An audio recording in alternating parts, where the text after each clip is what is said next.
2023 മാർച്ചിൽ അവസാനിച്ച ക്വാർട്ടറിൽ 2040 കോടി പ്രോഫിറ്റ് അഥവാ 49.88% ജമ്പ് കഴിഞ്ഞ ക്വാർട്ടർ, അതായത് സെയിം ഇയറിൽ കഴിഞ്ഞ മാർച്ചിൽ അവസാനിച്ച ക്വാർട്ടറിൽ 1361 കോടിയായിരുന്നു. അവിടെ നിന്നും 49, അതായത് 50% പ്രോഫിറ്റിൽ ഒരു ജമ്പ് ഉണ്ടാക്കിക്കൊണ്ടാണ് IndusInd ബാങ്ക് അതിൻ്റെ പെർഫോമൻസ് കാഴ്ചവെക്കുന്നത്. തീർച്ചയായിട്ടും ഒരു പോസിറ്റീവായിട്ടുള്ള ന്യൂസ് തന്നെയാണ്. ബാക്കിയുള്ള ന്യൂസ് അനലൈസ് ചെയ്ത് വരുമ്പോഴാണ് നമുക്ക് കൃത്യമായിട്ട് അറിയാൻ പറ്റുക. എന്തായാലും ഒരു ഓവറോൾ ഇൻവെസ്റ്റ്മെൻറ്റിൻ്റെ കാര്യത്തിലായാലും അതായത് ഫിക്സ്ഡ് ഡിപ്പോസിറ്റ് അങ്ങനെയുള്ള സംഭവങ്ങളായാലും ഇവർ നല്ല രീതിയിൽ ഇൻട്രസ്റ്റ് റേറ്റിൽ തന്നെ 4669 കോടിയോളം ഇവർ കളക്ട് ചെയ്തിട്ടുണ്ട്. സോ നല്ല രീതിയിലാണ് ഈ ബാങ്കിൻ്റെ റിസൾട്ട് ഇപ്പോൾ വന്നിരിക്കുന്നത്. എന്തായാലും നമുക്ക് ഇന്നത്തെ മാർക്കറ്റ് റിപ്പോർട്ടിലേക്ക് പോവാം.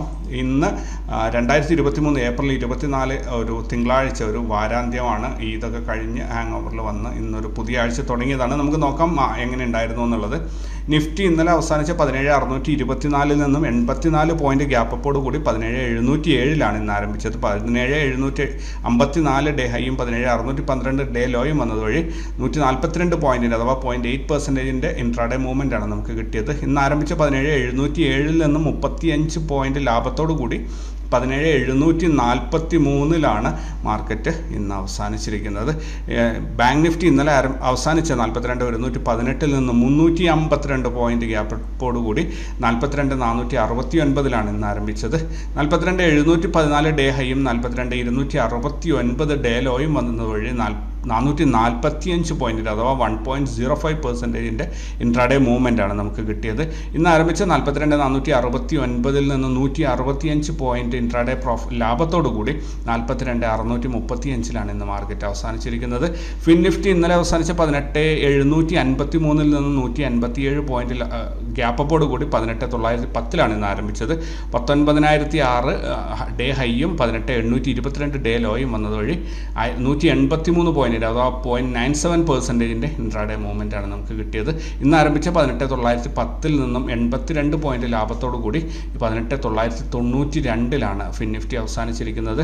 ഇന്ത്യ വിക്സ് വോളാറ്റിലിറ്റി ഇൻഡെക്സ് ഇന്ന് ആരംഭിച്ചിരിക്കുന്നത് 11.63 day high 12.21 day low 11.58 0.34% volatility വർദ്ധിച്ചുകൊണ്ട് 11.67 ഇന്ത്യ വിക്സ് ഇന്ന് അവസാനിച്ചിരിക്കുന്നത്. പ്രധാനപ്പെട്ട സ്റ്റോക്കുകൾ നോക്കുകയാണെങ്കിൽ Wipro, Titan, Tata consumer, Shriram finance, Punjab national bank, PFC, IDFC first bank, ICICI bank, HDFC life, bank of Baroda, Axis bank, ഇത്രയും ബാങ്കുകൾ, ഇത്രയും സ്റ്റോക്കുകൾ 2% കൂടുതൽ പ്രോഫിറ്റ് ഉണ്ടാക്കിയിട്ടുണ്ട്. ഈ സ്ക്രീനറിൽ ഒരു സ്റ്റോക്കും തന്നെ ലോസ് 2% കൂടുതൽ നഷ്ടം ഉണ്ടെങ്കിലാണ് ഇത് കാണിക്കുക. 2% കൂടുതൽ നഷ്ടം ഉണ്ടാക്കിയ സ്റ്റോക്കുകളൊന്നും തന്നെ ഇതിലില്ല. ഇനി ഇൻസ്റ്റിറ്റ്യൂഷണൽ ആക്ടിവിറ്റീസ് നോക്കുകയാണെങ്കിൽ ഇൻസ്റ്റിറ്റ്യൂഷൻ ആക്ടിവിറ്റീസിൽ ഫോറിൻ ഇൻസ്റ്റിറ്റ്യൂഷൻ ഇൻവെസ്റ്റേഴ്സ് 6,219 കോടിയുടെ ബൈയിങ്ങും 6,631 കോടിയുടെ സെല്ലിങ്ങും നടത്തിയത് വഴി 412 കോടിയുടെ നെറ്റ് സെല്ലിംഗ് ആണ് മാർക്കറ്റിൽ സംഭവിച്ചത്. ഡൊമസ്റ്റിക് ഇൻസ്റ്റിറ്റ്യൂഷൻ ഇൻവെസ്റ്റേഴ്സ് 6,131 കോടിയുടെ ബൈയിങ്ങും 4,961 കോടിയുടെ സെല്ലിങ്ങും നടത്തിയത് വഴി 1,178 കോടിയുടെ നെറ്റ് ബൈയിങ് ആണ് ഡൊമസ്റ്റിക് ഇൻസ്റ്റിറ്റ്യൂഷൻ ഇൻവെസ്റ്റേഴ്സ് ചെയ്തത്. ഓൾ ടുഗദർ നോക്കുകയാണെങ്കിൽ 766 കോടിയുടെ നെറ്റ് ബൈയിങ് ആണ് മാർക്കറ്റിൽ ഇന്ന് സംഭവിച്ചത്. ഞങ്ങളുടെ ഗ്രൂപ്പിൽ ഇന്ന് 16,607 രൂപയുടെ പ്രോഫിറ്റാണ് ഞങ്ങൾ ബുക്ക് ചെയ്തത്. 16.60% ഒരു പ്രോഫിറ്റ്. ഈ മാസത്തിൽ ഇതുവരെയായിട്ട് 94 ട്രേഡുകളിൽ നിന്നും 1,90,218 രൂപയുടെ പ്രോഫിറ്റാണ് ഞങ്ങൾ ബുക്ക് ചെയ്തത്. ലെവൽസ് നോക്കുകയാണെങ്കിൽ നിഫ്റ്റി ഇന്ന് ഓപ്പൺ ആയിരിക്കുന്നത് R1 മുകളിൽ ഓപ്പണായിട്ട് ബ്രേക്ക് ഡൗൺ ലെവലിലേക്ക് വന്ന് സപ്പോർട്ട് എടുക്കുകയാണ് ചെയ്തത്. R1 എന്ന് പറഞ്ഞു കഴിഞ്ഞാൽ 17,695 മുകളിൽ ഓപ്പണായിട്ട് 17,630 അത് ബ്രേക്ക് ഔട്ട് ലെവലാണ്. 630 വന്നിട്ട് സപ്പോർട്ട് എടുത്തു. 630 17,611 അതായത് ബ്രേക്ക് ഡൗൺ ലെവലിൽ വന്ന് സപ്പോർട്ട് എടുത്തിട്ട് തിരിച്ച് കയറുകയാണ്. ഈ ഒരു റാലി ഞങ്ങൾക്ക് ഫുള്ളായിട്ട് ക്യാപ്ചർ ചെയ്യാൻ പറ്റിയതുകൊണ്ടാണ് ഞങ്ങൾക്ക് 16% പ്രോഫിറ്റ് ഉണ്ടാക്കാൻ സാധിച്ചത്. ഏകദേശം 12, അതായത് രാവിലെ മുതൽ വെറുതെ ഇരിക്കുകയായിരുന്നു. 12 മണിക്കാണ് ഏകദേശം ഞങ്ങൾക്ക് ഞങ്ങളുടെ ട്രേഡുകൾ ആക്ടിവേറ്റ് ആയി കിട്ടിയത്. അങ്ങനെ ഈ 11:50 തുടങ്ങിയ ഈ ഒരു റാലി R1 കടന്ന് ഏകദേശം R2 പോയതായിരുന്നു. അതിന് മുമ്പേ മാർക്കറ്റിൻ്റെ സമയം അവസാനിച്ചതുകൊണ്ട് അതിൻ്റെ തൊട്ട് താഴെയായിട്ട് മാർക്കറ്റ് ഇന്ന് ക്ലോസ് ആയി. ബാങ്ക് നിഫ്റ്റി നോക്കുകയാണെങ്കിൽ ബാങ്ക് നിഫ്റ്റി ഇന്ന് ആരംഭിച്ചത് തന്നെ R2 അഥവാ 42,429 മുകളിലായിട്ടാണ്. പിന്നെ 42,313 R1 പോയിട്ടൊരു സപ്പോർട്ട് എടുത്ത് തിരിച്ച് R2 തന്നെ വന്നു. അവിടെ ഉച്ച വരെ 12 മണി വരെ റേഞ്ച് ബോണ്ടായി മൂവ് ചെയ്തിട്ട് 12:30 മണി മുതലാണ് ട്രേഡ് ആക്ടിവേറ്റ് ആയത്. അതായത് R2 42,429 എന്ന R2 നിന്നും നേരെ R3 അതായത് 42,546 കയറിപ്പോയി.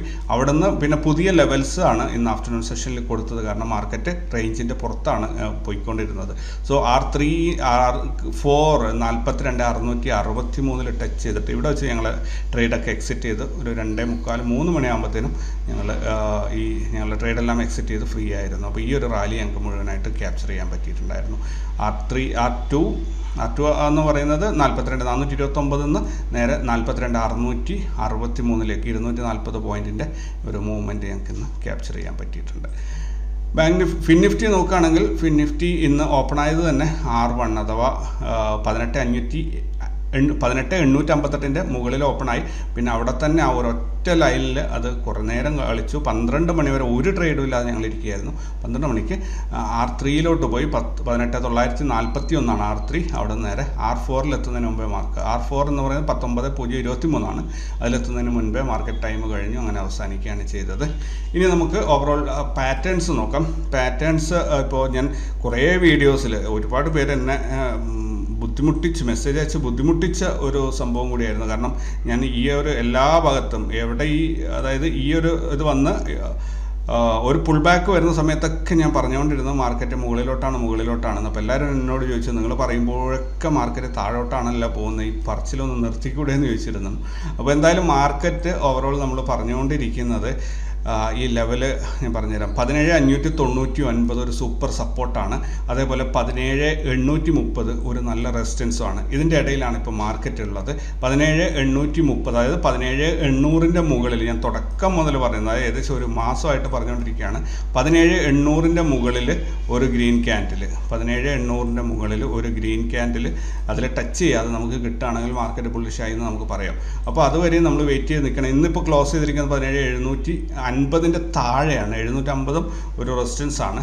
അപ്പോൾ 750 താഴെയാണ്. അത് കുഴപ്പമൊന്നുമില്ല. നാളെ ഒരു ഗ്യാപ്പ് അപ്പ് ഓപ്പണിങ്ങിൽ അത് മിക്കവാറും കവറപ്പായി കിട്ടും. പിന്നെ 17,790 അല്ലെങ്കിൽ 17,800 ഈ മാസത്തേക്ക് പ്രതീക്ഷിച്ചിരുന്ന ഒരു ഹയർ ലെവൽ നിങ്ങളുടെ യെല്ലോ ലൈനിൽ കാണാൻ സാധിക്കുന്നുണ്ടാവും. അപ്പോൾ ഈ ഒരു ലെവല് കട്ട് ചെയ്ത് പോകും എന്ന് തന്നെയാണ് പ്രതീക്ഷിക്കുന്നത്. നോക്കാം നമുക്ക്. എന്തായാലും 18,060 ഈ മാസത്തേക്കുള്ള ഹയസ്റ്റ് നമ്മൾ പ്രതീക്ഷിക്കുന്നത്. 18,060 വരെയും പോകും എന്നാണ് പ്രതീക്ഷിക്കുന്നത്.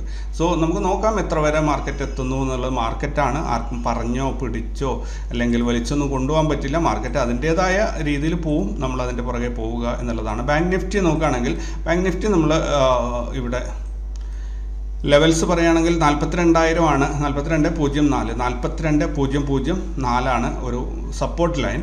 അതിൻ്റെ ഒരു മിഡിൽ കിടക്കുന്നതാണ് 42,404. അതേപോലെ ടോപ്പ് ലെവൽ റെസിസ്റ്റൻസ് ആണ്, അല്ലെങ്കിൽ ഈ മാസത്തെ ടാർഗറ്റാണ്. നമുക്ക് ഈ മാസത്തെ ടാർഗറ്റ് എന്ന് ബാങ്ക് നിഫ്റ്റിയുടെ കാര്യത്തിൽ ഇത് പറയാൻ പറ്റില്ല. കാരണം ബാങ്ക് നിഫ്റ്റി അത്രയും വലിയ മൂവ്മെൻറ്റ്സ് തരുന്നതാണ്. അതുകൊണ്ട് നിഫ്റ്റി പറയുന്നത് പോലെ കൃത്യമായിട്ട് നമുക്കിത് പറയാൻ പറ്റില്ല. എങ്കിൽ കൂടി 42,808 നമുക്കിനി വരാൻ പോകുന്ന ഒരു റെസിസ്റ്റൻസ് പോയിന്റ്. അത് ക്രോസ് ചെയ്ത് പോകുന്നത് വരെയും അത് ക്രോസ് ചെയ്ത് അതിൻ്റെ മുകളിൽ ഒരു ഗ്രീൻ ക്യാൻഡിൽ കിട്ടിക്കഴിഞ്ഞാൽ മാർക്കറ്റ് അല്ലെങ്കിൽ ബാങ്ക് നിഫ്റ്റി ബുള്ളിഷായി എന്ന് പറയാം. ഇനി ഫിൻനിഫ്റ്റി നോക്കുകയാണെങ്കിൽ ഫിൻനിഫ്റ്റി ഈ അടുത്ത മാസം മുതൽ ഈ ലെവൽസ് ഞാൻ നിങ്ങൾക്ക് ഷെയർ ചെയ്യാം. ഇതിപ്പോൾ കുറച്ച് ദിവസങ്ങളും കൂടിയേ ഉള്ളൂ, അതുകൊണ്ടാണ് ഞാൻ ഷെയർ ചെയ്യാതിരിക്കുന്നത്. അതായത് ഫിൻനിഫ്റ്റിയിൽ 18,772 ഒരു സൂപ്പർ സപ്പോർട്ടായിട്ട് ആക്ട് ചെയ്യുന്നത്. ഇപ്പോൾ മാർക്കറ്റുള്ള ഒരു ലെവൽ 18,978 18,978 എന്നുള്ളതൊരു നല്ല ലെവലാണ്.